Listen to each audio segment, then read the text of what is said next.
Buenas noches, bienvenidos a este encuentro virtual realizado como parte de los festejos de los 25 años de nuestra querida Universidad UTIC, organizado por la sede de Derecho e Informática de Asunción.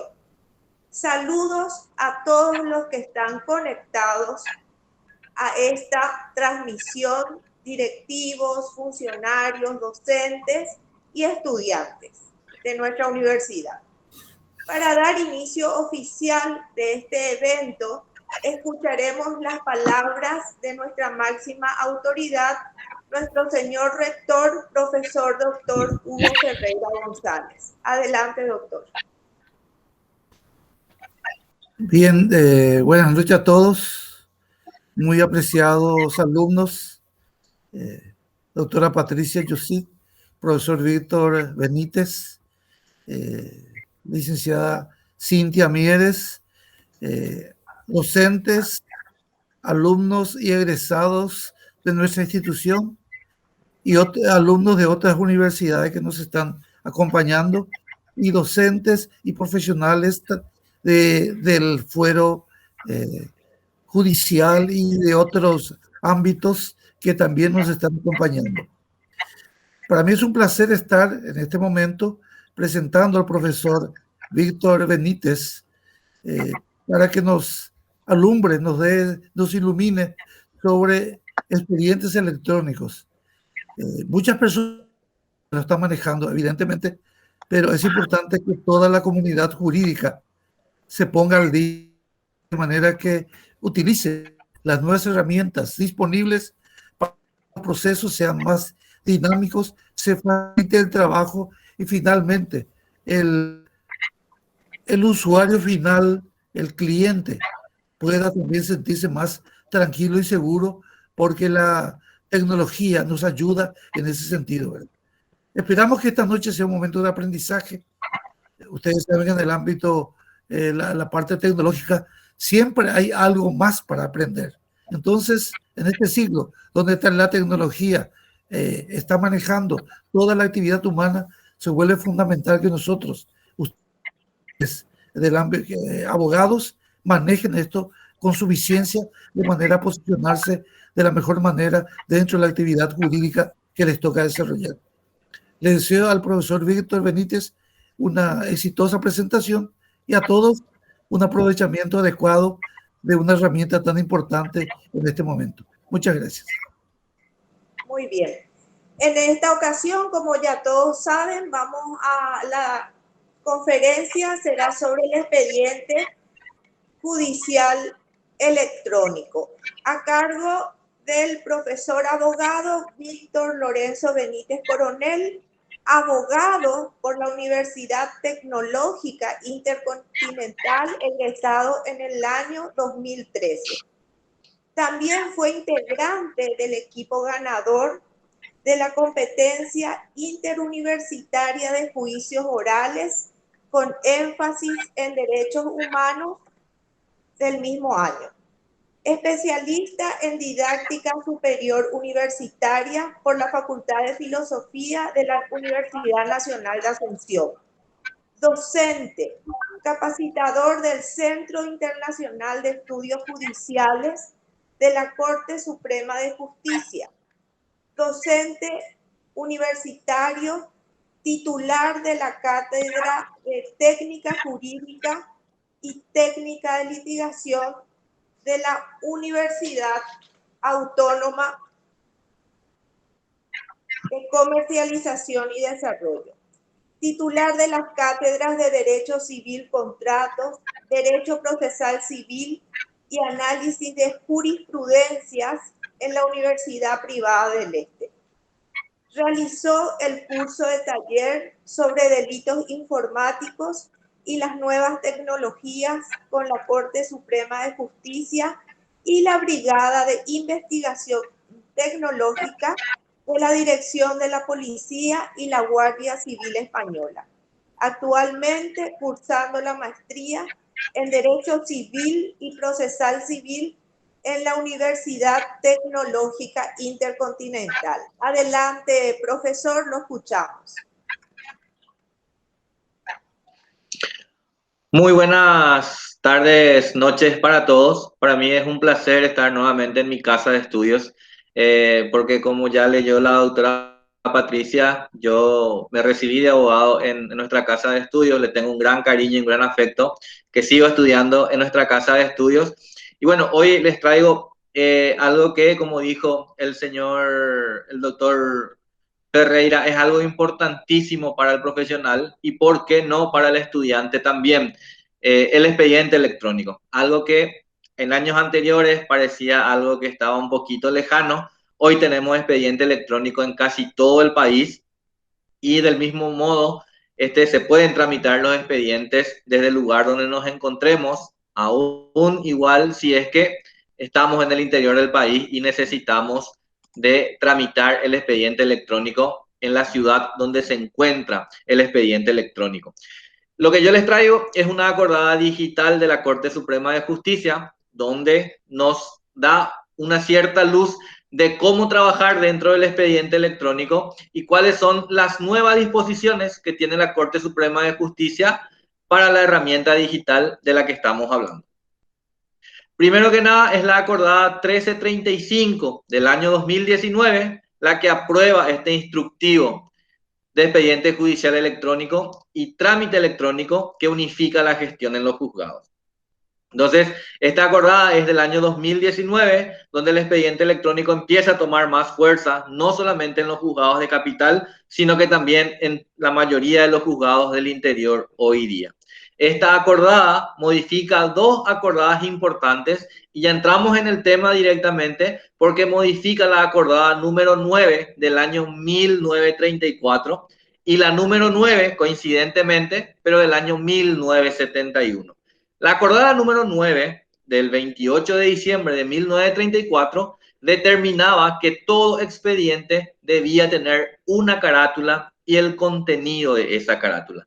Como bien sabemos, hoy con el expediente electrónico, este expediente se encuentra dentro de un sistema de la Corte Suprema de Justicia y el expediente físico deja prácticamente de existir. Entonces no es necesario ya hoy caratular un expediente como estábamos acostumbrados anteriormente, con el nombre grande por encima de todas las actuaciones para que ese expediente pueda ser ubicado en secretaría. Hoy yo ubico el expediente directamente ingresando al sistema y cargando los datos del expediente para que me pueda estirar. La otra acordada que modifica esta nueva acordada es la del 3 de diciembre del año 1971, coincidentemente también la número 9, que en aquel momento establecía la fiscalización de la liquidación de la tasa judicial. Si bien es cierto, hoy se sigue fiscalizando la tasa judicial, la fiscalización que se realiza hoy en día es 100% electrónica y contiene ya el día de hoy un sello digital por el que se fiscaliza la carátula y directamente se sortea el expediente.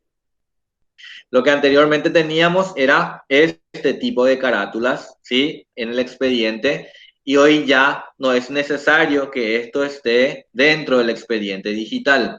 El artículo 1 dice ampliar los alcances de la acordada número 9/34 en el sentido de que todo juzgado que utilice la plataforma del expediente judicial electrónico o la tramitación electrónica, el actuario o actuaria no exigirá la presentación física o digital de la carátula del juicio sorteado y en ningún caso la falta de dicha presentación será considerada como impedimento para iniciar el proceso. Vamos a ir por parte y vamos a ir explicando lo que quiere decir esta parte del material.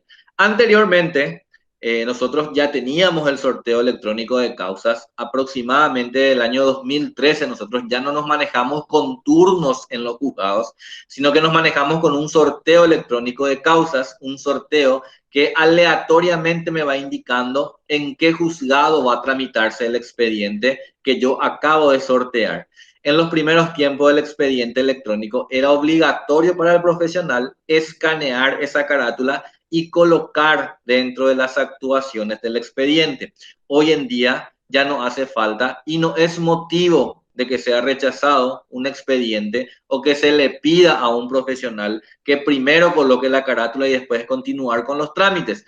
En la nueva acordada del año 2019 directamente me dice que no hace falta que el profesional escanee la carátula y la levante dentro de las actuaciones del expediente. Entonces, hoy en día yo realizo el sorteo, cargo mis documentales y ya no hace falta que esta carátula, porque esta carátula que estamos viendo en pantalla es la que el sorteo me entrega, diríamos, al momento de finalizar con el proceso. Y en esta carátula es donde el sistema me dice, se va a tramitar el expediente en el juzgado de primera instancia tal, en secretaría tal. Entonces yo ahí mismo sé dónde tengo que acudir posteriormente para llevar mis documentos y que el actuario me pueda autenticar. Entonces ya no hace falta bajo ninguna circunstancia que el profesional presente esta carátula de forma digital en el expediente electrónico. Una disposición nueva que tenemos que manejar para poder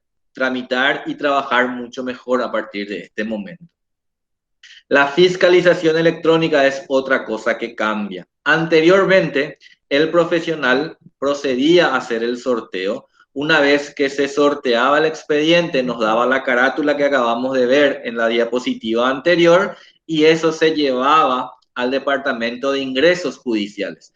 Por esa carátula se colocaba un pequeño sello que decía fiscalizado. Y ahí se llevaba eso al juzgado que corresponde y el juzgado recibía, obviamente en aquel momento, en formato papel, ¿sí? Ahora cambia la fiscalización, porque la fiscalización electrónica es previa al sorteo, no es posterior como anteriormente estábamos acostumbrados. ¿Cómo es la fiscalización hoy día? Se hace de la siguiente manera. El profesional liquida su tasa judicial en primera instancia, ¿sí? Lo primero que va a hacer el profesional es liquidar su tasa judicial. Segundo, ¿qué va a hacer? Va a imprimir esa tasa y va a proceder al pago de la tasa judicial, ¿sí? Una vez que el profesional paga esa tasa judicial en cualquier boca de cobranza, la boca de cobranza le va a emitir un recibo de pago. Con ese recibo de pago más su escrito inicial de demanda, el profesional va a proceder a la fiscalización electrónica. ¿Cómo lo va a hacer? Va a escanear estos tres documentos que yo acabo de citar en el siguiente orden. Primero, la liquidación de tasas. Segundo, el recibo de pago. Y tercero, su escrito inicial de demanda. Ese escrito inicial de demanda que va a utilizar para darle inicio al proceso. Ok, una vez que yo tenga escaneado en un mismo archivo esos tres documentos, yo voy a convertirlos a PDF y voy a remitir al correo de fiscalización. El fiscalizador va a recibir el documento y va a proceder a colocarle una firma digital, como están viendo ustedes en pantalla, al margen derecho, que dice el nombre completo de la fiscalizadora. Eso va a estar en la última parte del escrito inicial y la fiscalizadora va a responder el mismo correo al profesional con el escrito ya fiscalizado. Entonces, el profesional va a recibir ese escrito y con ese escrito va a proceder a realizar el sorteo. El artículo 2 dice que, a ver, vamos a cambiar un poquito, una vez recibido, ya automáticamente el escrito está fiscalizado y directamente puedo realizar el sorteo, como dije anteriormente. Ese sistema informático de sorteo únicamente permite que se puedan sortear los escritos en cuales ya se haya abonado la tasa y se hayan fiscalizado electrónicamente. ¿Qué quiere decir eso? Que este sello que acabamos de ver, que va a estar impregnado al final del escrito inicial de demanda, es el que me habilita a realizar mi sorteo. Si yo no hago este procedimiento y el escrito no tiene este sello electrónico que estamos viendo aquí, directamente no me va a poder sortear porque el sistema va a rechazar ese escrito que estoy intentando sortear, ¿sí? Entonces, ese paso anterior que tengo que hacer al sorteo, lo tengo que hacer de una forma correcta. ¿Para qué? Para que el sistema me habilite el sorteo y yo lo pueda hacer sin ningún tipo de inconveniente. Ese es el paso 1 que todo profesional tiene que saber. Voy a volver un poquito atrás y voy a volver a repetir porque es una parte importante. ¿Qué tengo que hacer antes del sorteo? Fiscalizar la tasa que acabo de pagar. ¿Cómo hago la fiscalización? Primero liquido la tasa con el mismo usuario y la misma contraseña que el abogado tiene para ver su expediente y para hacer el sorteo. Segundo, abono lo que corresponde a esa tasa judicial, me van a dar el recibo. Tercer paso, tengo que escanear 3 documentos. Primero, la liquidación de tasa. Segundo, el recibo de pago. Y tercero, mi escrito inicial de demanda. Solamente mi escrito inicial de demanda. Las documentales todavía no. Una vez que yo tenga en un archivo PDF esos 3 documentos, voy a remitir al correo de fiscalización de la Corte Suprema de Justicia, que eso es fiscalización@pj.gov.pi, dependiendo de la ciudad en donde yo necesite sortear. Porque también ya tengo sorteo electrónicos, por ejemplo, en Alto Paraná, en Itapúa y en varios lugares. Entonces, si el expediente va a ser iniciado en Capital, tengo que cerciorarme, enviar al correo de Capital. Si lo voy a hacer en Alto Paraná, por ejemplo, el correo es fiscalización@pj.gov.pi. Me van a remitir el mismo escrito que yo remití con el sello de fiscalizado. ¿Para qué? Para que yo posteriormente lo pueda utilizar para el sorteo electrónico de causa, ¿sí? Una vez que yo realizo el sorteo, automáticamente el sistema me imprime la carátula del sorteo. Y ahí empezamos con algo que normalmente puede suceder dentro de cualquier proceso. No me gusta el juez que me salió sorteado. Es decir, no quiero trabajar con ese juez porque ya tuve problemas anteriormente, porque para mí es lento, porque, bueno, distintos tipos de cosas. Y ahí tenemos lo que es la utilización de la herramienta que tenemos, que es la recusación, que puede ser con causa o sin causa. Anteriormente, la acordada 841 del año 2013, que es cuando se establecía el sorteo electrónico, decía que el profesional tenía 3 días posterior al sorteo para recusar sin causa o con la causal sobreviniente que tenga contra ese juzgado al que le salió. Hoy en día, la nueva acordada cambia o reduce ese plazo a 24 horas desde la recepción del expediente en el juzgado. ¿En qué momento el juzgado recibe el expediente? Al mismo momento del sorteo. Acuérdense que por sistema se está trabajando y cuando el sistema me dice, un ejemplo nada más, primer turno Secretaría 1, automáticamente primer turno Secretaría 1 tiene un aviso de que ha sido sorteado un expediente y que va a llegar a Secretaría el profesional posteriormente con sus documentos para iniciar el proceso. Entonces, a partir de ese momento en que yo hice el sorteo, tengo 24 horas para llevar un escrito solicitando la recusación del juez, que puede ser, como dije anteriormente, sin causa o con una causal sobreviniente. Entonces, ahí es importante que podamos tener mucha atención. Lo que era 3 días anteriormente, hoy cambia a 24 horas, ¿sí? Yo entiendo que quizás tenemos un auditorio de muchos estudiantes. La recusación sin causa o con causa anteriormente era mucho más fácil porque el profesional ya sabía cuál era el juzgado que estaba de turno. Entonces ya sabía cuál era el juez que le iba a tocar. Y en su escrito inicial de demanda, aparte de iniciar la demanda, el profesional ya recusaba a ese juez. Hoy no puedo yo tener ya la recusación en el mismo escrito inicial de demanda porque yo no sé cuál es el juzgado que me va a derivar el sorteo. Entonces, por eso es que se da este plazo posterior al sorteo para poder realizar la recusación, ¿sí? Porque el Código Procesal Civil me dice que la recusación yo la debo hacer con mi primera intervención y mi primera intervención es mi escrito inicial de demanda. Ok, entonces aclarado ese tema, pasamos a lo siguiente. Este es el nuevo sello de cargo digital, ¿sí? Este sello de cargo que anteriormente era un sello que se colocaba sobre las hojas, hoy lo realiza directamente el sistema y me coloca el día, la fecha y la hora en que fueron recepcionados mis escritos. En este caso estamos hablando del primer escrito que yo lo realizo mediante el sorteo.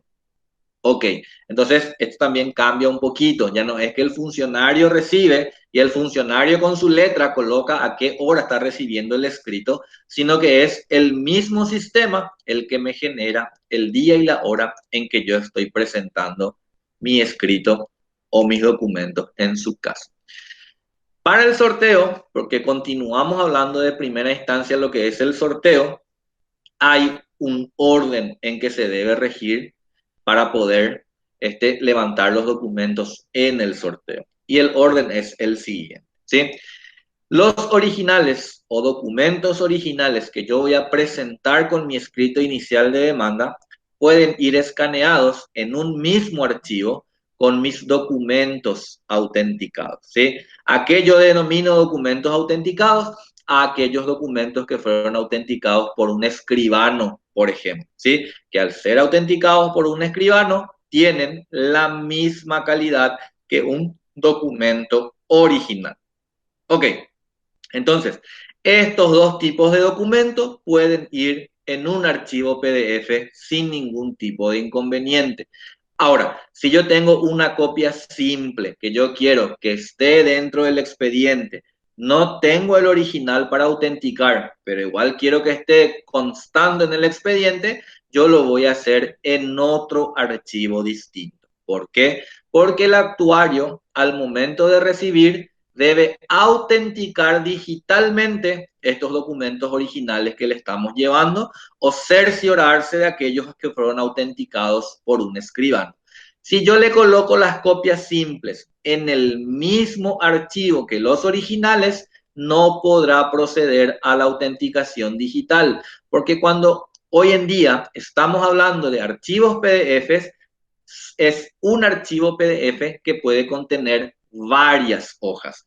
Entonces, si yo le mezclo este archivo simple con los originales, el actuario no va a poder hacer la autenticación. Y es por eso que se solicita que se meta en este orden o que se levanten en este orden. En otro archivo distinto va a ir mi escrito inicial de demanda, que es el escrito fiscalizado que me remitió por correo la gente de fiscalización. Entonces, para hacer el sorteo, ¿qué documentos tengo que tener? Vuelvo a reiterar, mis pruebas documentales originales en un archivo distinto. Los documentos autenticados pueden acompañar a los originales en el mismo PDF, no así las copias simples. Y en otro archivo distinto, porque de hecho este archivo distinto es el que yo envié ya a la gente de fiscalización, ellos me van a remitir y yo los voy a introducir al sorteo como escrito de presentación. Ok, y esta es la gran pregunta que se hace la mayoría de los colegas y muchas veces la gente, ¿sí? Ese documento escaneado tiene que ser en color únicamente o puede ser también blanco y negro, porque el escáner que yo tengo es bastante viejito y solamente me escanea blanco y negro, por ejemplo, ¿verdad? Son algunas cuestiones que los profesionales nos preguntan al momento de presentar y no tiene ninguna importancia. Los documentos escaneados a ser presentados en el sorteo o en el expediente pueden ser en colores o blanco y negro. No hay ningún inconveniente. El único inconveniente que tenemos acá o que podríamos tener es que el documento en blanco y negro salga borroso. Entonces, lo que se solicita es que si el documento va a ser en blanco y negro, que tenga la mayor posibilidad de que sea legible para el actuario, ¿sí? Se puede presentar de ambas formas. En colores blanco y negro, lo único que se pide es que sean por demás legibles. ¿Por qué me quedo en el documento blanco y negro? Porque normalmente el blanco y negro es el que tiene inconvenientes. El que está a color se puede ver sin ningún tipo de inconvenientes, pero muchas veces el que está blanco y negro tiene sombras y todo eso, entonces hace que sea un poquito ilegible en algunos casos. Si están bien legibles, no hay ningún tipo de inconveniente. La autenticación digital es lo que había explicado anteriormente. Una vez que el actuario recibe mis archivos en formato PDF, le va a colocar este sello, que anteriormente era el sello de copia fiel, hoy es una leyenda que dice, es copia del instrumento que tuve a la vista, y está la firma del actuario, ¿sí? Pero esto va a estar al final del documento en formato PDF. Entonces, por eso se pide que no se mezclen los tipos de documentos al momento de la presentación.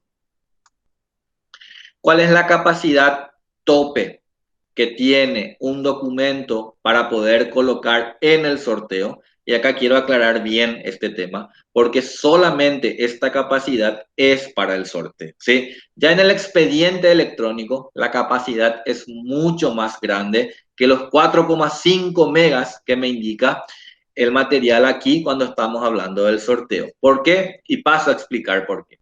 En el año 2013 se crea el sistema de sorteo electrónico de causas.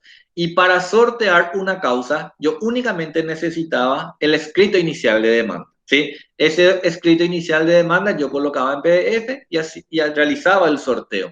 Entonces, por eso tiene esa capacidad pequeña, diríamos, por cada archivo que se va introduciendo al sorteo.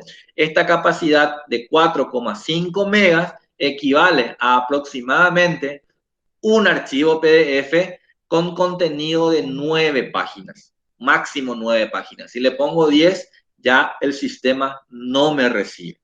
Entonces dice, en caso de que el archivo sobrepase la capacidad de 4,5 megas con que cuenta el sistema para realizar el sorteo de causas, deberá aplicarse la operativa establecida en el protocolo de tramitación electrónica, que establece que cuando un documento por sus características no pueda ser ingresado a través del portal de gestión, los mismos pueden ser presentados en el despacho judicial correspondiente en otro medio de almacenamiento electrónico, que puede ser un CD, un pendrive, etc. Bueno, para no entrar en todo este tema de colocar en un CD, de colocar en un pendrive, lo que puedo hacer también es partir mis archivos. ¿Qué quiere decir eso?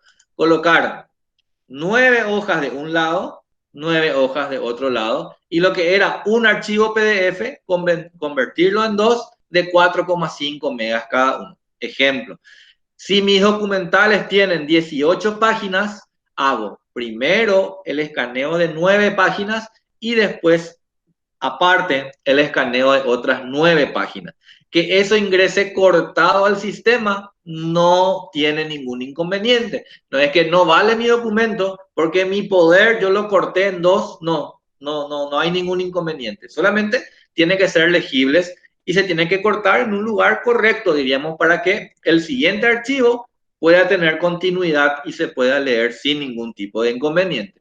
También existe la posibilidad que el profesional ingrese a Internet y que pueda comprimir los archivos PDF. Es algo gratuito que yo ingreso al buscador de Google y coloco comprimir archivos PDF. Me va a salir una cierta cantidad de posibilidades. Yo elijo el que más me gusta. Me va a decir, pegue aquí su documento que desea comprimir. Yo le doy clic al documento. El sistema me comprime. ¿Qué quiere decir eso? Me hace mucho más chico. Me achica los megas y lo que pesaba quizás 9 megas o 10 megas anteriormente, me reduce hasta 3 megas inclusive, ¿sí? O sea, me deja mucho más pequeño y directamente yo lo levanto al sistema sin ningún tipo de inconveniente. Eso muchas veces le cuesta un poquito al profesional, porque como yo siempre digo en todas las capacitaciones, somos abogados y no informáticos. Entonces muchas veces nos cuesta un poquito eso, pero con el correr del tiempo y con la práctica, el profesional se va acostumbrando y va trabajando también con esas herramientas que tiene el sistema de Internet y que nos da sin ningún tipo de inconveniente de poder hacer. Ok. Ahora ya nos vamos a lo que es el expediente. Terminamos tema sorteo y ya iniciamos un expediente. Y la primera intervención del profesional es aquella donde el profesional, como dice la palabra, toma intervención del expediente, ¿sí? Salimos de lo que es el sorteo, salimos de lo que es cuando yo, abogado, inicio la causa desde cero, realizo mi sorteo y, por supuesto, al realizar el sorteo, yo tengo intervención en el expediente desde el momento 1, ¿sí? Ahora, ¿qué pasa si el cliente viene y me dice a mitad de camino del expediente, doctor, quiero consultarte sobre un expediente y quiero saber si tenés la posibilidad de tomar vos el expediente, ya está iniciado, me inició otro profesional, pero quiero cambiar el profesional y quiero que intervengas vos dentro del proceso? El expediente electrónico tiene una particularidad que es la siguiente: solamente tienen intervención. ¿Qué quiere decir eso? Tienen acceso al expediente las partes del proceso, ¿sí? Y voy a poner un ejemplo acá. La doctora Patricia fue la que inició un expediente, ¿sí? La doctora Patricia, por A, B o C motivo, le dice al cliente: no voy a poder seguir con tu caso, voy a viajar, me voy a tomar unas vacaciones, voy a dejar de trabajar, o directamente ya no quiero trabajar con ese cliente, y el cliente tiene que buscar otro abogado. Entonces recurre a mí, ¿sí? Yo, como soy abogado, tengo usuario y contraseña, tengo matrícula, pero no puedo yo ingresar a ver ese expediente. Solamente lo puede hacer la doctora Patricia, porque ella fue la que inició el proceso y la que está llevando el proceso. ¿En qué momento yo voy a tener intervención de ese expediente? Cuando firme un escrito, haga la presentación y el juzgado reconozca mi personería en ese expediente. Entonces, a eso es lo que denominamos primera intervención. Cuando yo presente ese mi escrito que estoy diciendo, a partir de este momento, yo represento a fulano de tal en este expediente, esa pasa a ser mi primera intervención. Y dice la acordada: toda primera intervención ante un juzgado o tribunal que utilice el expediente judicial electrónico o la tramitación electrónica requerirá la presentación en formato papel en la secretaría correspondiente para registrar los datos del profesional abogado en el sistema como parte, para garantizar el acceso digital al proceso. Es responsabilidad del funcionario judicial escanear y subir a la plataforma digital el escrito presentado en formato papel inmediatamente.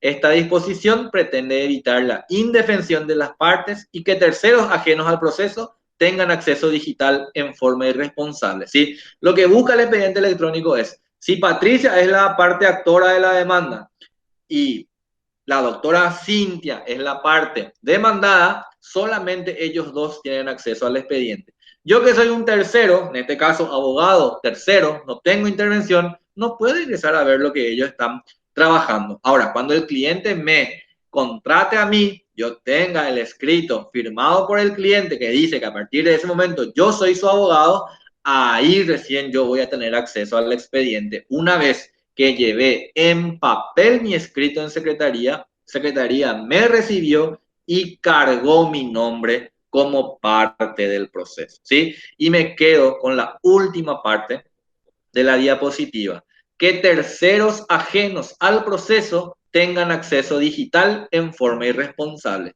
que en el expediente en formato papel existía muchísimo. Como yo les suelo decir a mis alumnos, vayan un día a un juzgado y pónganse un traje lindo y vayan a pedir un expediente. Vamos a ver si les muestra o no en secretaría, ¿sí? Y les van a mostrar. Porque muchas veces la persona que está en secretaría no pregunta si quién es el abogado que está pidiendo, si es parte o no es parte del juicio, y le muestra el expediente porque piensa que sí es parte. También tenemos que ponernos en lugar del funcionario que está viendo millones de caras todos los días y no va a saber si ese abogado es o no parte del proceso. Entonces se busca con esto que una tercera persona no tenga acceso al expediente si no es parte del proceso. Bueno, y después ya sabemos normalmente lo que pasaba con el expediente en formato papel, cuando una tercera persona iba a mirar el expediente y en algunos casos arrancaba hojas o directamente se llevaba el expediente completo. Y ahí sabemos, ¿y cómo se perdió un expediente que se está trabajando? Bueno, y era porque sucedían ese tipo de cosas. Ese es un punto a favor que tiene el expediente electrónico. Hoy ya no vamos a tener reconstituciones de expedientes porque se perdió el expediente por arte de magia. No se puede perder porque está dentro del sistema. Nadie va a tocar, nadie va a quitar. Entonces es un punto a favor que tiene el expediente judicial electrónico. Ok. ¿Quién debe firmar de puño y letra los escritos presentados? Esto es algo nuevo también y algo que generó muchas dudas también al comienzo del expediente electrónico. El profesional ingresa al sistema mediante un usuario y una contraseña que la Corte Suprema de Justicia le otorga al profesional abogado. Entonces, ingresa al sistema, presenta su escrito y en el sello de cargo dice documento presentado por el abogado fulano de tal con número de cédula tal. Entonces, ya no hace falta que el abogado firme su escrito y coloque su sello, que era algo obligatorio anteriormente en todas las presentaciones. Hoy en Capital lo sigue siendo, por ejemplo, cuando yo presento un escrito en un juzgado niñez y en las cámaras de apelaciones que todavía no cuentan con el expediente electrónico. En los demás juzgados ya tenemos tramitación electrónica 100%. Tenemos en los juzgados de primera instancia civil y comercial, tenemos en los juzgados penales de garantías y ahora se sumó desde la semana pasada los juzgados de primera instancia en lo laboral y ahora nos queda nada más ya y estamos trabajando en las últimas cuestiones para que ingrese los juzgados de niñez y adolescencia. Entonces, ahí ya vamos a unificar todos los criterios. Entonces, ¿en qué momento, abogado, yo abogado, firmo mi escrito? En ningún momento ya a partir de ahora, porque lo que yo levante en el expediente electrónico directamente quiere decir que yo lo levanté con mi usuario y contraseña.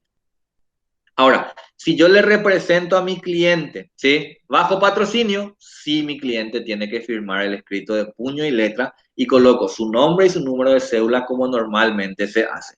También el abogado va a firmar el escrito únicamente cuando trabaje con otro profesional en la misma causa. Es decir, y voy a poner el mismo ejemplo con la doctora Patricia.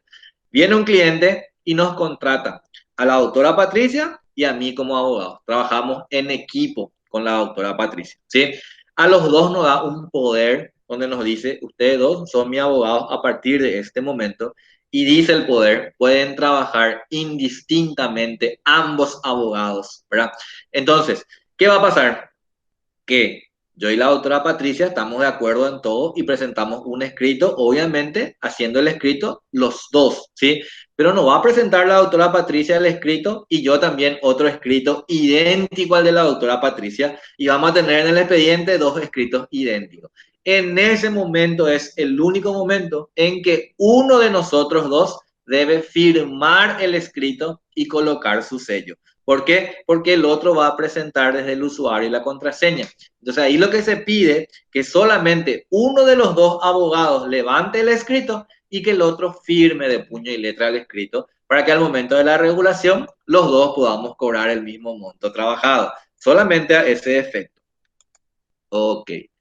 La impresión de documentos, ¿sí? Y acá nos quedamos un poquito porque lo que se busca hoy, y vamos a ver en el último punto del material, es la no impresión ya directamente de los documentos. O sea, eso es lo que busca el expediente electrónico. Pero hay momentos en que sí se deben imprimir ciertos documentos porque el sistema electrónico, pues, podemos tener nosotros dentro del Poder Judicial, pero hay veces que los oficios van a lugares donde todavía no se trabaja electrónicamente. Es decir, se sigue recibiendo los documentos en formato papel y es ahí donde tenemos que indefectiblemente imprimir los documentos y llevar. Y puede darse de las dos formas esto que estoy diciendo. Puede ser impresión de documentos o digitalizarse un documento que era papel para convertirlo en electrónico. Y dice el material, cuando el expediente electrónico debe remitirse a un órgano judicial no digital, debe imprimirse. Y cuando el caso es a la inversa, deberá digitalizarse todo el expediente papel para subirlo a la plataforma digital. Voy a poner un ejemplo. Los juzgados de paz en Capital y en todo el país seguramente trabajan todavía con el formato 100% papel. Supongamos que ocurre un caso donde en primera instancia se está tramitando una causa y uno de los abogados dice, quiero plantear como prueba un expediente que se está llevando o se está llevando a cabo ahora en un juzgado de paz. Y le va a decir el juez, ok, traiga a la vista ese expediente, ¿sí? El expediente es electrónico en primera instancia. ¿Cómo voy a traer a la vista un papel? Voy a tener que escanear por completo o digitalizar por completo, como dice el material, y levantar al expediente electrónico, ¿sí? Y a la inversa, cuando un juzgado de paz quiera recibir un expediente electrónico, no lo va a poder hacer porque el juzgado de paz trabaja con el expediente papel. Entonces lo que se debe hacer es imprimir ese expediente electrónico y llevarlo en formato papel hasta el juzgado de paz. Y ahora hablamos de lo más importante del expediente electrónico, las notificaciones electrónicas, ¿sí? Esa notificación en formato papel que se encargaba el ujier de hacer llegar al domicilio real o procesal de la persona, hoy achica el margen al 0,01% de las notificaciones que se van a hacer en papel. Todas las notificaciones van a hacerse en formato electrónico, salvo algunas que vamos a ver a continuación. Dice, el artículo 3 de la acordada 1107 del año 2016 establece que todas las notificaciones generadas por el despacho judicial, ya sean estas por automática o por cédula, serán notificaciones electrónicas. Ok. Notificaciones en formato papel. Se exceptúan y seguirán siendo efectuadas en formato papel las que corresponden a la que dispone el traslado de la demanda, de la reconvención y de los documentos que se acompañan a sus contestaciones. Me quedo con el inciso A. El traslado de la demanda se va a seguir haciendo en formato papel siempre. ¿Por qué? Porque el demandado, primero, luego no sabe que se le está demandando. Segundo, no puede estar dentro del sistema electrónico porque ni siquiera recibió la notificación todavía de la demanda. Entonces, por ese motivo, hay que hacerlo en formato papel. Yo planteo la demanda de forma electrónica, sale la primera providencia que dice notifíquese al señor fulano de tal y eso se va a hacer en formato papel con la respectiva copia para traslado como siempre se hizo en un expediente papel. ¿Sí? Eso no cambia. Ahí, cuando el demandado se entere en formato papel, venga y conteste la demanda, ahí recién se le va a colocar al abogado de la parte demandada como parte y ambos vamos a tramitar electrónicamente. Por eso es que esta notificación, la primera de todas, la que notifica la demanda, va a seguir siendo siempre en formato papel. La que dispone la citación de personas extrañas al proceso. ¿Quiénes son extraños al proceso? Los testigos, por ejemplo, que tienen que venir a testificar en un expediente. No están dentro del sistema electrónico. Hay que hacerlo en formato papel. Y los casos que expresamente establezca el magistrado.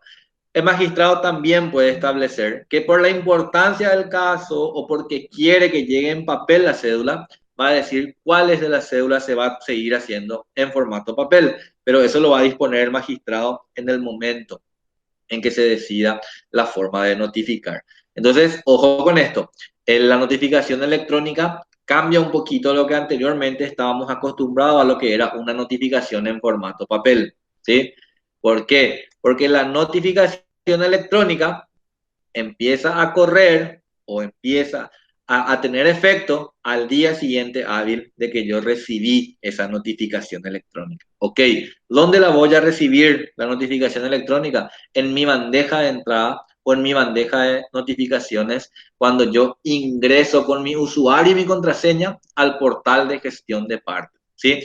Y cómo empieza a correr los plazos es algo importante que tenemos que saber. La notificación electrónica, por ejemplo, me llegó el día de hoy. Hoy estamos martes, ¿sí? Me llegó a la bandeja de notificaciones. Yo no pude ingresar todavía a mi bandeja de notificaciones hoy. No tuve tiempo o quizás me olvidé de ingresar. Pero aunque yo no haya ingresado a mi bandeja de notificaciones, el plazo me empieza a correr mañana miércoles. Indefectiblemente, haya o no yo accedido hoy a mi bandeja, ¿sí? Por eso que es importante, y las notificaciones en formato electrónico, en primera medida y en primer momento, preocupó muchísimo a los profesionales. ¿Por qué? Porque te dice el profesional, ¿qué pasa si yo no ingreso a mi bandeja y resulta que me notificaron hoy y yo me olvidé de ingresar mañana y el jueves sí que no tuve luego tiempo y el viernes sí que ya me olvidé luego porque era viernes y resulta que el lunes cuando quiero presentar algo ya me venció el plazo, ¿verdad? Bueno, entonces el trabajo que tiene el profesional abogado a partir de hoy es ingresar a su portal de gestión de partes por lo menos una vez al día, ¿sí? ¿En qué cambia esto ahora? Que el profesional abogado, como se está expandiendo el expediente electrónico e ingresar al portal de gestión hoy es casi importante o más importante que revisar la agenda, que anteriormente lo hacíamos cuando queríamos saber en qué juzgado era que yo presenté tal escrito y tengo que pasar entonces a mirar al juzgado si ya se providenció, ¿verdad? Porque antes los abogados utilizábamos una agenda, ¿verdad? Donde por día más o menos íbamos cargando en la agenda qué presentamos y poníamos más o menos en qué fecha teníamos que volver a irnos a ver ese expediente, porque así nos manejábamos anteriormente. Hoy en día debo ingresar todos los días indefectiblemente al portal de gestión, porque ahí voy a ver si salió la providencia, porque ahí voy a realizar mis presentaciones que tengo que presentar. Entonces automáticamente todos los días estoy pendiente de esa notificación electrónica. Y no me puede pasar que yo no ingresé al portal. O sea, un día puede ser que no ingrese, pero 2, 3 o 4 días es básicamente imposible. Por eso es que la notificación electrónica tomó tal importancia que hoy en día los abogados están más que acostumbrados a trabajar con este tipo de notificaciones, ¿sí? ¿Qué es lo que tiene la notificación electrónica de buena en comparación con la del formato papel? Que la notificación electrónica no se pierde, que ya no existen las cédulas voladoras, que ya no es te dejé un preaviso y mañana vuelvo a tu casa y si no te encuentro voy a dejar por la muralla, si no te encuentro voy a dejar por el portón, si no te encuentro voy a tirar debajo de la puerta y al final resultaba que la notificación no estaba porque el ujier luego muchas veces no tiró, ¿verdad? Son cuestiones que nosotros sabemos que solían acontecer. Entonces la notificación electrónica ya no tiene esa posibilidad de perderse y de decir, sí, el ujier llegó, pero quizás se perdió nomás la notificación, el demandado no encontró, o la persona que tenía que ser notificada no estaba y se colocó en el portón, y llovió y se mojó todo el papel, y bueno, cuestiones que pasaban mucho anteriormente y que hoy, con este nuevo tipo de notificación, se cuida mucho más y es mucho más factible que la notificación llegue a que no llegue, ¿verdad? O sea, es importante esta notificación electrónica en este momento. Y por último, voy a hablar un poquito de las bondades del código QR, ¿sí? Un código QR que hoy está prácticamente en todos los rincones de nuestra vida, particularmente, porque nosotros vemos que el código QR se utiliza muchísimo a partir de este momento, ¿sí?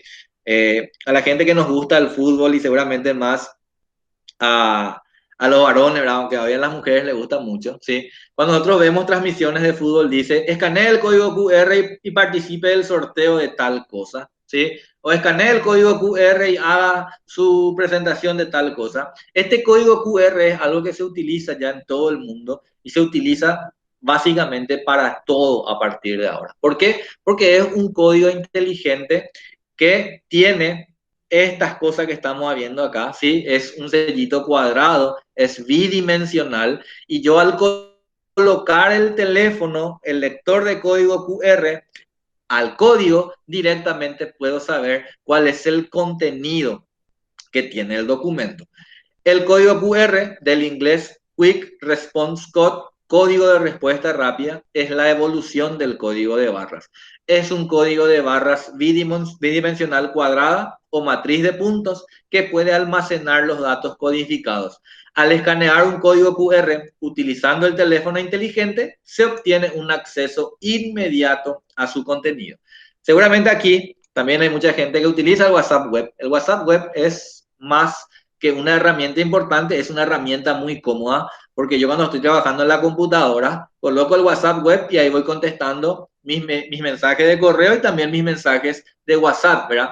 Entonces la gente utiliza el WhatsApp Web. Y para utilizar el WhatsApp Web lo que yo tengo que hacer es colocar mi teléfono a la pantalla de la computadora para que este código QR pueda ser vinculado con mi teléfono y automáticamente el teléfono quede dentro de la computadora. Y el código QR que tienen los documentos que hoy se firman en todas las resoluciones judiciales se hace de la misma forma de la que estoy explicando. Yo tengo el documento impreso, yo acerco mi teléfono con el código del lector QR y automáticamente en el teléfono yo tengo la resolución completa que acabo de saber. ¿Para qué se busca o para qué se hace esto? Para saber si esa resolución condice con la que está dentro del sistema, ¿sí?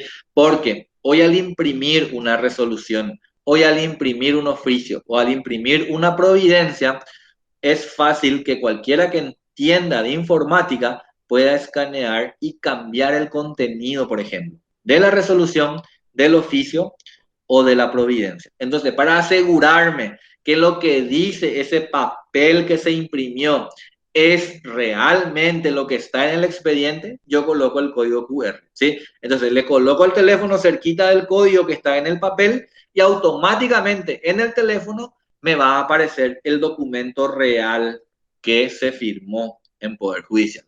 Entonces, yo puedo verificar ambos documentos y digo, sí, en lo que dice el papel es lo que dice en el expediente, no hubo ningún cambio, ¿sí? Entonces, para eso sirve el código QR. Dice, se implementará o ya se implementó el código QR en las actuaciones judiciales que lleven firma digital, lo cual permitirá validar la actuación a la cual pertenece el documento, los datos del expediente y corroborar el mismo con su formato digital original. Los actuarios y actuarias podrán utilizar una aplicación de lector QR desde cualquier dispositivo para certificar. Ok.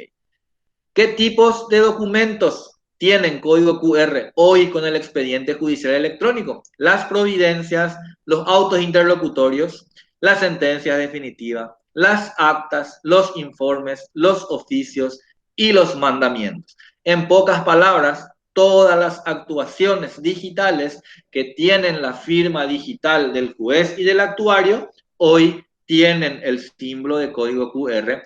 Y al imprimir ese documento, yo lo puedo presentar en cualquier ente público o privado para que me reciban el documento de esa forma, ¿sí? ¿Qué es lo que se gana con el código QR?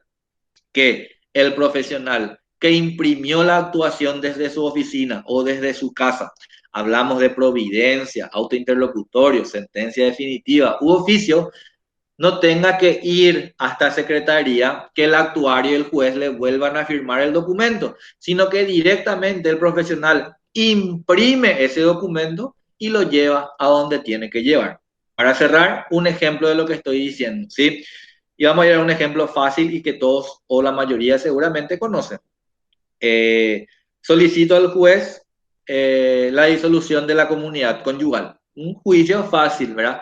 Esa disolución de la comunidad conyugal tiene que inscribirse en los registros públicos, ¿sí? Entonces, ¿qué me pide el registro público para inscribir?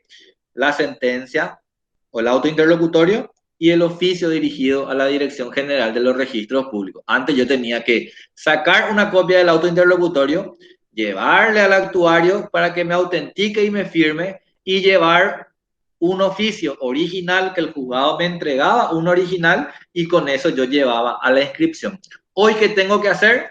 Salió el auto interlocutorio y salió el oficio, imprimo el auto interlocutorio, imprimo el oficio desde mi sistema y los llevo para poder dar ingreso a la inscripción.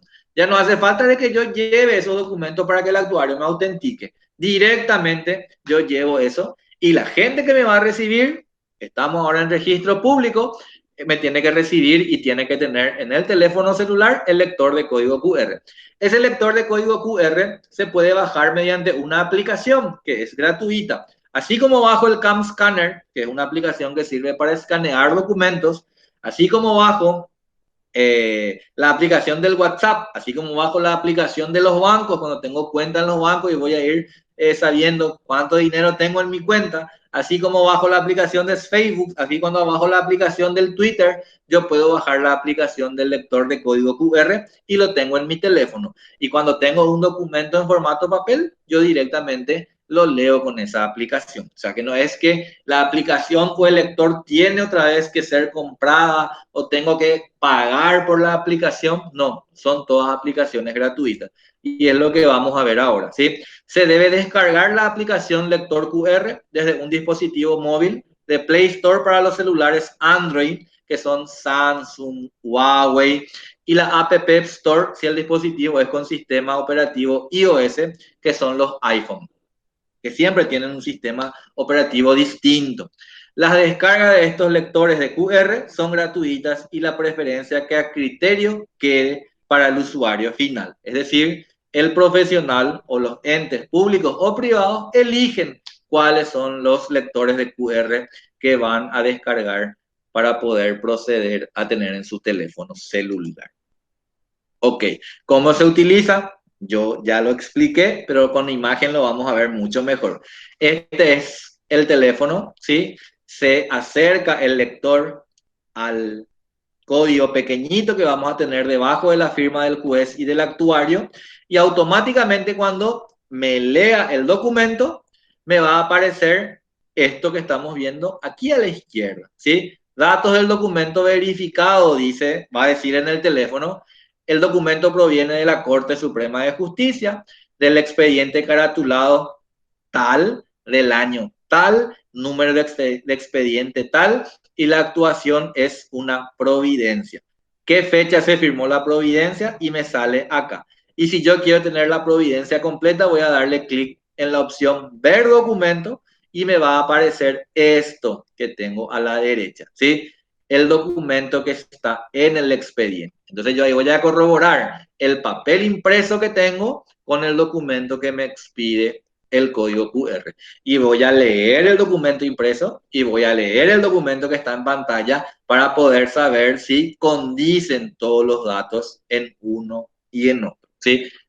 Para eso sirve el lector de código QR. Este proceso permite verificar la validez y la originalidad del documento digital, lo cual evita que el profesional se traslade físicamente a tribunales para retirar en formato papel los documentos y que lo imprima en la comodidad de su oficina y lo diligencie él personalmente. Toda institución pública o privada puede verificar la validez del documento con el lector QR de circulación internacional, ¿sí? Ok, con esto termino, no sin antes agradecer a la doctora Vivian López, que es jueza de primera instancia del turno 18, y a mi colega la abogada Mónica González Ontañón, que trabaja en la parte de informática del Poder Judicial, que son los que realizaron este PowerPoint para que yo hoy les pueda presentar. Es un PowerPoint que utilizamos para las capacitaciones de los abogados en la Corte Suprema de Justicia. Me quedo atento a las preguntas que puedan haber. Seguramente las preguntas se van a hacer mediante el Facebook y voy a ir contestando las preguntas que tengan. Si no les quedó claro algo, me preguntan y los volvemos a aclarar sin ningún tipo de inconvenientes. Espero que haya sido del agrado de ustedes esto. Es algo muy importante. Hoy ya hablando con la doctora Patricia Huxit, quedamos que la semana que viene vamos a tener la parte 2 de este material, que va a ser la parte práctica, ¿sí? Yo voy a mostrar en un expediente real la próxima semana cómo se hace una presentación. Voy a revisar mi bandeja de notificaciones y les voy a mostrar cómo llega una cédula. Vamos a mirar cómo se plantea un recurso, cómo se interpone un recurso de apelación. Vamos a mirar cómo yo puedo hacer para observar todas las actuaciones del expediente y cómo procedo a buscar los expedientes que tengo en trámite. Todo eso lo vamos a ver en la parte práctica, que va a ser la próxima semana, y que les espero nuevamente para que podamos compartir juntos esos conocimientos. Entonces, sin más nada que agregar, les agradezco muchísimo por la atención y esperamos un poquito a ver cuáles son las preguntas que existen para poder aclarar las dudas que puedan haber.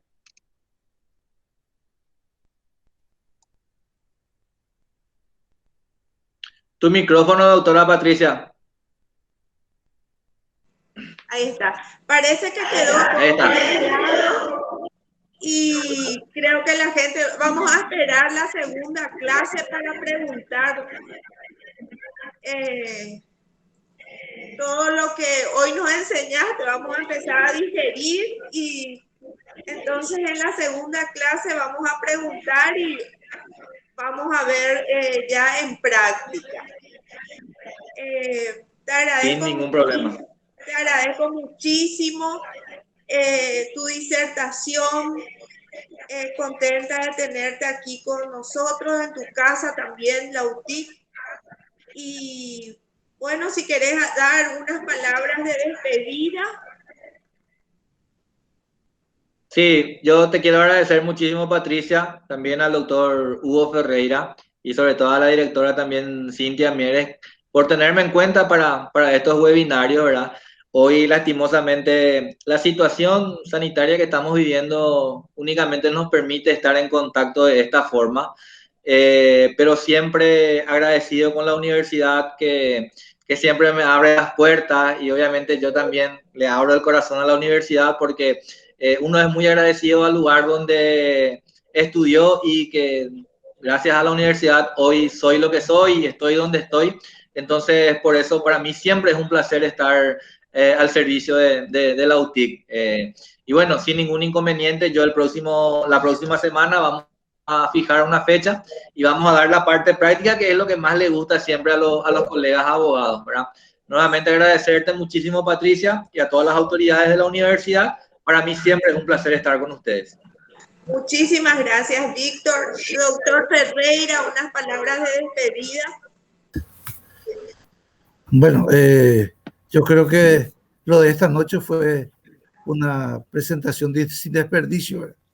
Así que espero que los alumnos y colegas abogados hayan aprovechado suficientemente.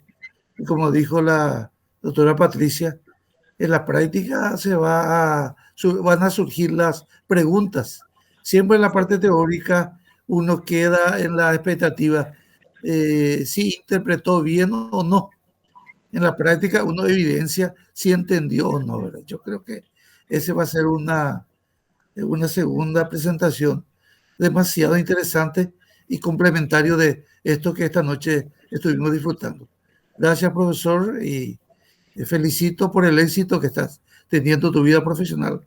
Es lo que pretendemos en la UTIC, ¿verdad?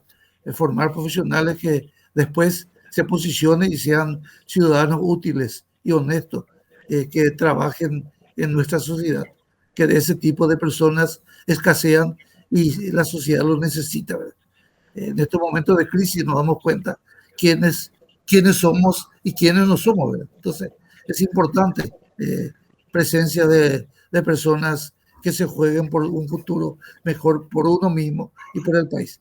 Gracias nuevamente, gracias a todos los participantes y bueno, nos estaríamos volviendo a ver en el próximo encuentro. Muchas gracias. Sí. Éxito, profesor. Muchas gracias, buenas noches para Muchas todos. Gracias, y doctor. estaremos informando la hora y el día para la próxima semana. Hasta luego.